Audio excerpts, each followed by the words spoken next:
This is part 9 of our series on how to use Ultimaker Cura for complete beginners. In this video we will learn how to set up threaded prints such as bolts and nuts without using supports.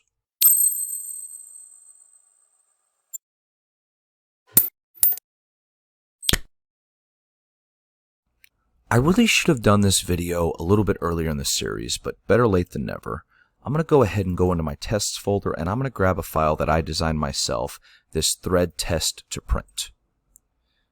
And something really cool about printing with threads is even though sometimes Cura thinks you might need supports, you can actually usually print your threads without supports on. And so I'm going to leave supports off and just leave a skirt on, and I'm going to slice it.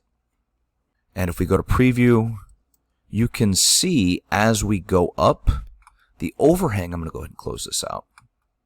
The overhang is just small enough that the printer will print these threads just fine as it goes up, which is really convenient because if you think about how annoying it would be to break off all these supports all the way up and down this bolt in between the threads, you can imagine how frustrating that would be. If I go back to preview, we can check to see something similar happens on the inside of this bolt here.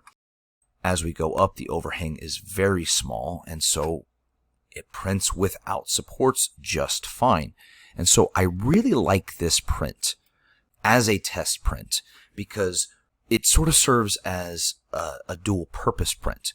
Every time I maintain my printer, like change the nozzle or re-level my bed, I need to do a test print to make sure that I did a good job. And so it's nice to have a test print that checks that your printer is calibrated correctly, and this print works on most printers, I find. Right off the bed, you can stick the bolt in the nut and twist, and it should work just fine. And if it's not working, your printer is probably not calibrated very well. And so it's a great way to test the precision of your printer, but also I teach threads in my engineering class. And so as often as I'm running test prints, I ended up with a bucket of 20 or 30 of these that I can then pass out to my class as I'm teaching threads so they can manipulate and play with this print to kind of get a feel for how threads work while we're discussing it as a class. And so I would print this as is. It's a great print that's done in less than an hour. Let's go back to prepare. I'm going to actually get rid of this. And let's go into these M5 nut and this M5 screw files that I found that are very, very small, and it looks like they're intersecting, so I need to move that nut over.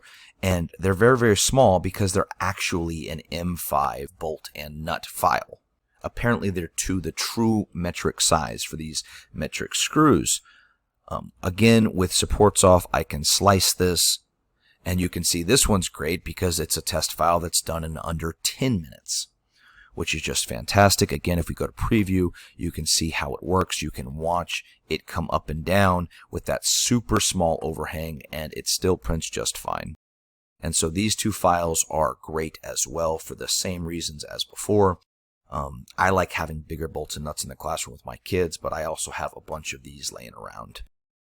I do want to talk about one more idea with threads before we end this video. And to do so, I want to show you this file that I found online that I've actually used and modified myself for my gaming desk at home. It's just a print that clamps on the side of your desk that you can then set your headphones on. And it's just nice because it doesn't take up very much desk space, and it'll hold your headphones if you happen to have big headphones that you use for your computer desk. And so I'm going to go ahead and download all files.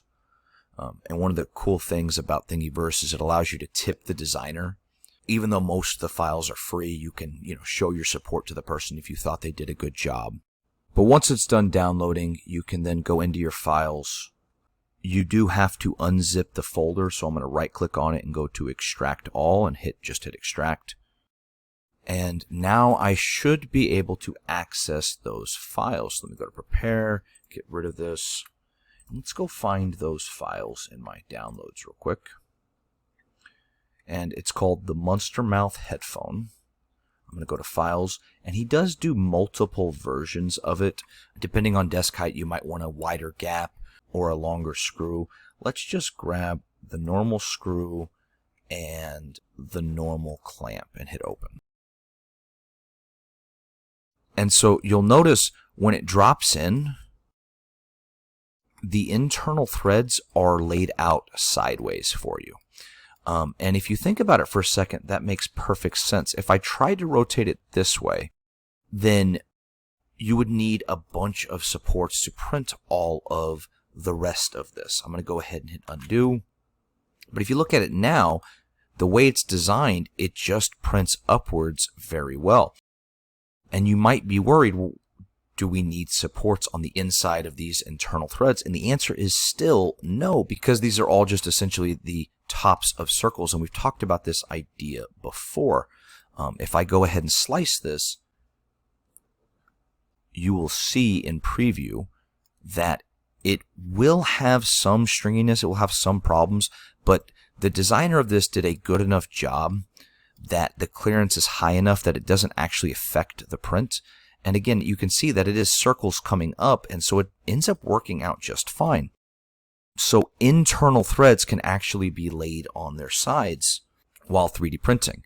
And again, if you think about it for a second, that's kind of intuitive, but what if I wanted the bolt to lay on its side? And if I go to prepare, I might need to move these over just a little bit. And again, this should be obvious, but obviously now I would need supports, and I would like to avoid using those supports if I could. And I happen to know that if I'm going to go ahead and hit undo, if I'm printing this upwards and I slice it with no supports, that these threads will print just fine going up without any supports. And so that's more or less the ins and outs of 3D printing with threads.